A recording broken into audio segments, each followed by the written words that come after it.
Sadhguru builders and डेव्हलपर्सची भव्य दिवाळी धमाका offer. आपल्या स्वप्नातील बंगला खरेदी करा आणि सोबतच किचन ट्रॉली, वॉल कॅबिनेट, सर्व रूम्सना पीओपी सीलिंग अगदी मोफत मिळवा। 2 BHK आणि 3 BHK लक्झरियस रो बंगले उपलब्ध।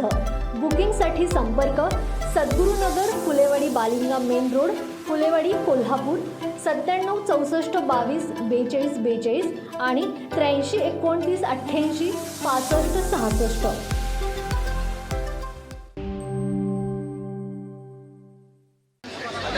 आजचं मला उद्याचं तुला ही टॅगलाईन करून आपण उद्याची निवडणूक करायची आहे।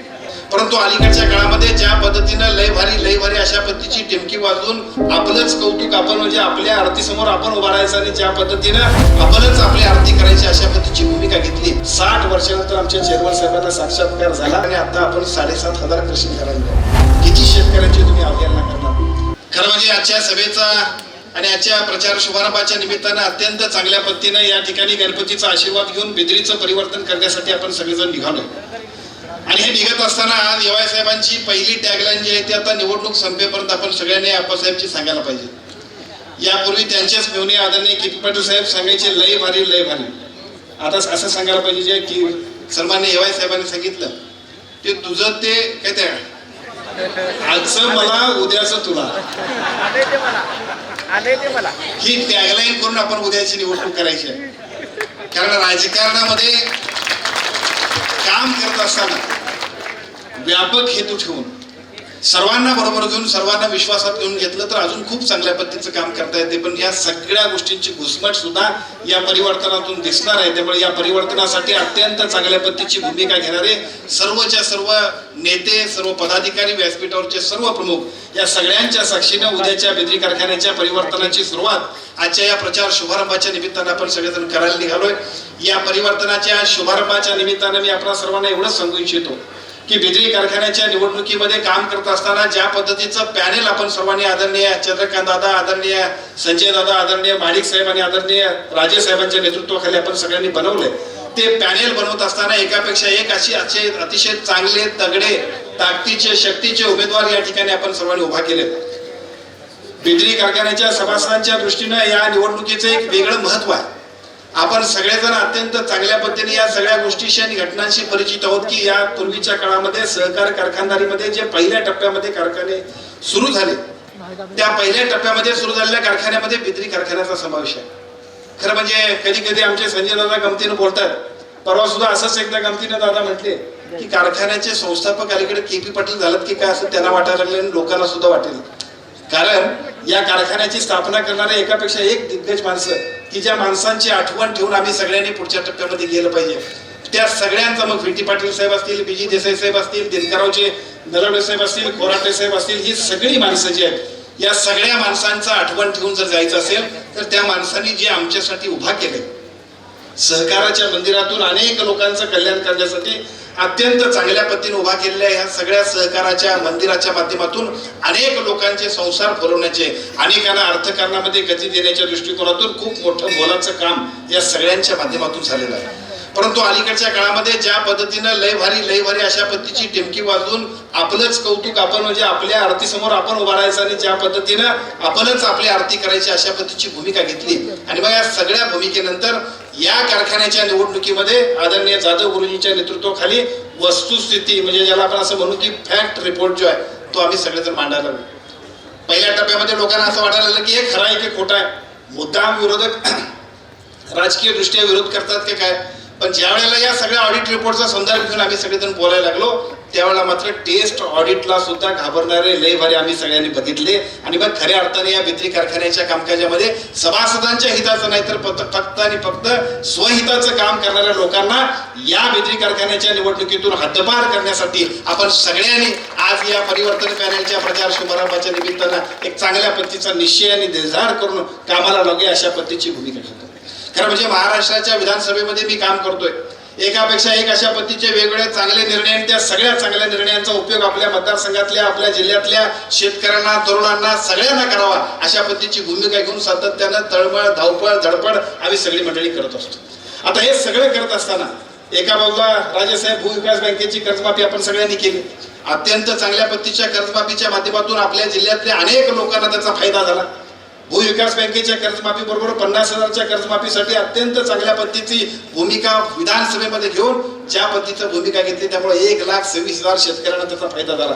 पण 1,26,000 शेतकऱ्यांना फायदा झाला असला तरी सुद्धा 30 जून वरती आमच्या बँकेची फिरवा असते. त्या सगळ्या 68,000 लोकांचा प्रश्न या जिल्ह्यातला जो आहे त्याच्यासाठी सुद्धा सातत्याने धावपळ धडपड आणि मुख्यमंत्र्यांकडे ज्या पद्धतीने पाठलाग करतोय त्याचा उपयोग निश्चितपणाने होईल. आणि पुढच्या टप्प्यामध्ये त्या 50,000च्या कर्जमाफीपासून वंचित, कर्जमाफीने प्रोत्साहनात्मक अनुदानापासून वंचित असणारे 68,000 शेतकऱ्यांना सुद्धा निश्चितपणाने न्याय मिळवून देण्यासाठी या राज्याच्या मुख्यमंत्री आणि उपमुख्यमंत्र्यांच्याकडे जो आमचा आग्रह आहे तो पुढच्या कॅबिनेटमध्ये मंजूर होईल आणि अनेक लोकांना त्याचा उपयोग होईल. या सगळ्या गोष्टी करत असताना अत्यंत चांगल्या पद्धतीने विधानसभेतलं काम करत असताना बिद्री कारखान्याची निवडणूक एवढ्या ताकदीने शक्तीने लढवण्याची आणि परिवर्तनाची एवढी खुमखुमी आम्हाला काय असा सुद्धा प्रश्न काही लोकांना पडेल. एका बाजूला खूप चांगल्या पद्धतीने वेगवेगळ्या पद्धतीच्या विकासाची कामं करत असताना लोकांच्या अर्थकारणाला गती देण्यासाठी बिद्री कारखान्याच्या सभासदांच्या हिताचं राजकारण करणं हे सुद्धा अत्यंत महत्वपूर्ण आहे. आणि त्यासाठी एका बाजूला वस्तुस्थिती सांगणं, वास्तविकता सांगणं आणि कुठल्याही परिस्थितीमध्ये बिद्री कारखान्याच्या सभासदांचं आर्थिक हित सांभाळण्यासाठी अत्यंत चांगल्या पद्धतीची भूमिका घेऊन जे काही पॅनेल आम्ही उभा केलंय त्या पॅनेलच्या माध्यमातून भविष्य काळामध्ये या 60,000 सभासदांच्यासाठी अत्यंत चांगल्या पद्धतीचं काम करण्याचा निर्धार आम्ही सगळेजण घेऊन निघालो. आपल्या सगळ्यांना सांगायला मला खूप अभिमान वाटतोय की आपण सगळेजण अतिशय चांगल्या पद्धतीने हे सगळं काम करतोय. अतिशय चांगल्या पद्धतीने वेगवेगळ्या पद्धतीच्या विकासाच्या कल्पना घेऊन आम्ही सगळेजण जातोय. पण त्या सगळ्या कल्पना घेऊन जात असताना सुद्धा कारखान्याच्या माध्यमातून सभासदांचं हित करण्यासाठी ज्या पद्धतीने काम करायला पाहिजे होतं ते काम मात्र ज्या पद्धतीने व्हायला पाहिजे होतं ते झालं.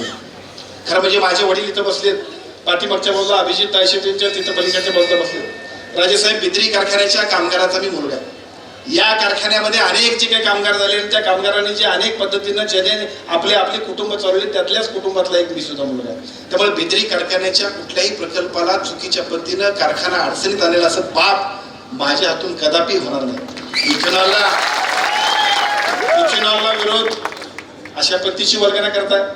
त्याच्याही पलीकडे कधी कधी असं म्हणतात की त्यावेळेला कोजनला विरोध केला होता. अरे कोजनला विरोध करण्याची भूमिका जर घ्यायची असती, कुठल्याही प्रकल्पाला विरोध करायची जर भूमिका घेतली तर ते कदापिही इथल्या सभासदांना अजिबात मान्य होणार नाही. काल टाउन प्लॅनिंग ऑफिसर मध्ये मी माहिती घेतली त्यावेळेला काल पहिल्या टप्प्यातल्या या सगळ्या एकूण 150 कोटीच्या प्रकल्पाचा NA पहिला कागद आपल्या सगळ्यांकडे आला. 150 कोटीचा प्रकल्प उभा करताना अनेक आनंद चुका असतील तर त्या दुरुस्त करून घेतल्या पाहिजे. झाकली मूठ 1.25 लाखाची म्हटली पाहिजे आणि आपल्या सभासदांच्या हिताच्या दृष्टिकोनातून असं राजकारण न करता ज्या गोष्टी योग्य आहेत त्या सगळ्या केल्या पाहिजेत. पण आपलं जे खोटेपण आहे ते आपलं खोटेपण लपवण्यासाठी चुकीच्या पद्धतीनं दुसऱ्यांवरती हे सगळं पाप ज्या पद्धतीनं तुम्ही मारायला निघाला या सगळ्या गोष्टींचा उत्तर सुद्धा उद्याच्या सगळ्या ह्या निवडणुकीच्या निमित्तानं आपण सगळेजण सभासदांच्याकडे मागणार आहोत.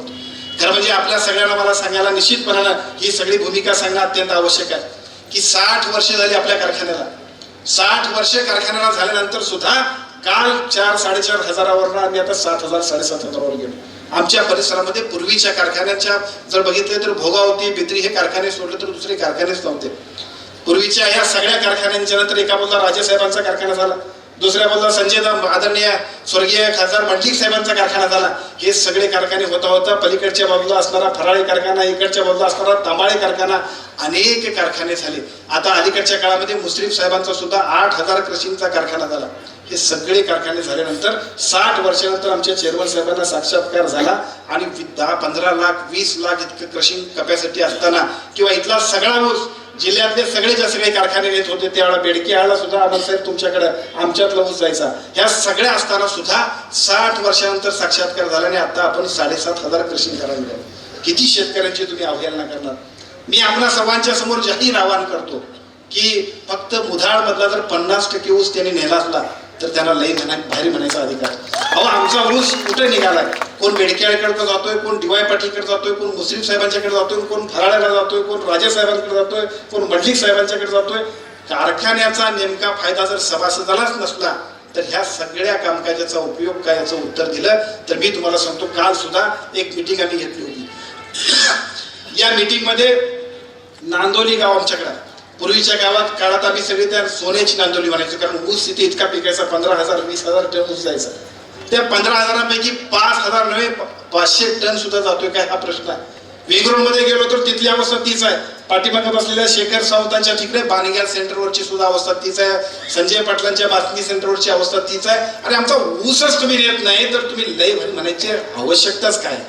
या सगळ्या गोष्टींचा जर काय एकूण सगळ्या वस्तुस्थिती बघितली तर या कारखान्याच्या 50% नव्हे तर 60 ते 70% सभासदांना बिद्री कारखान्याच्या ऊसाचा आणि एकूण सगळ्या दराचा काहीच फायदा नाही. आणि तरी सुद्धा आपली आरती आपल्याच आपण ओळखून घ्यायची आणि ज्या पद्धतीने काम करायचं या सगळ्या गोष्टींचा पर्दाफाश करून आपण सर्वच मंडळी उद्याच्या निवडणुकीला सामोरं जाऊया अशा पद्धतीची विनंती आपण सर्वांना करतो.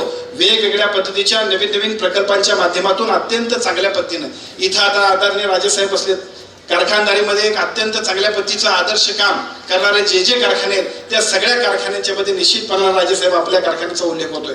अशाच पद्धतीचं काम लोकांच्या हिताचं काम शेतकरी सभासदांच्या दृष्टीने अत्यंत महत्वपूर्ण अशा पद्धतीचे निर्णय आणि भविष्य काळामध्ये केवळ राजकारणासाठी नाही तर सभासदांच्या अर्थकारणाला गती देण्यासाठीचं काम आपण सगळी मंडळी ताकदीने शक्तीने करूया. आणि त्यासाठी पुढच्या 3 तारखेपर्यंत जीवाचं रान करून अत्यंत कौशल्यानं अत्यंत सच्चाईने लोकांच्या पर्यंत जाण्याचा प्रयत्न करूया. मला खात्री आहे मागच्या 2-3 निवडणुका आम्ही त्यांच्या उलटे लढलो. राजेसाहेब मागच्या निवडणुकीला तरी भारतीय जनता पक्षाचा पाठिंबा तिकडे झाला त्यामुळे सुद्धा आम्ही हरलो. मागच्या वेळेला साधारणतः 1,500-2,000च्या फरकाने आम्ही हरलो. 6 सीट 7 सीट ह्याच्यामध्ये फरक होता. पण एवाय साहेबांच्या शिष्टाईनं सन्माननीय सुरेशरावजी हळवणकर साहेबांनी पलीकडच्या बाजूला पाठिंबा दिला आणि आमच्या पॅनलला मागच्या वेळेला फटका बसला. पण आता योग चांगले आहेत. या वेळेला एका बाजूला आम्ही अतिशय चांगल्या पद्धतीने सभासदांचं प्रबोधन केलंय आणि दुसऱ्या बाजूला आदरणीय चंद्रकांत दादांच्या नेतृत्वाखाली आदरणीय भाजपच्या सर्व नेते मंडळी मग राजेसाहेब असतील मुन्नासाहेब असतील आमचे नाथाजीराव असतील सगळ्या मंडळींनी अतिशय चांगल्या पद्धतीचा निर्णय घेतला आणि भारतीय जनता पक्षाची सगळीच्या सगळी या 4 तालुक्यातली टीम आपल्या सगळ्यांच्या बरोबर आहे. आणि ज्याला मास्टर स्ट्रोक म्हणता येईल अशा पद्धतीचं काम आदरणीय एवाय पाटील साहेबांनी केलं. आणि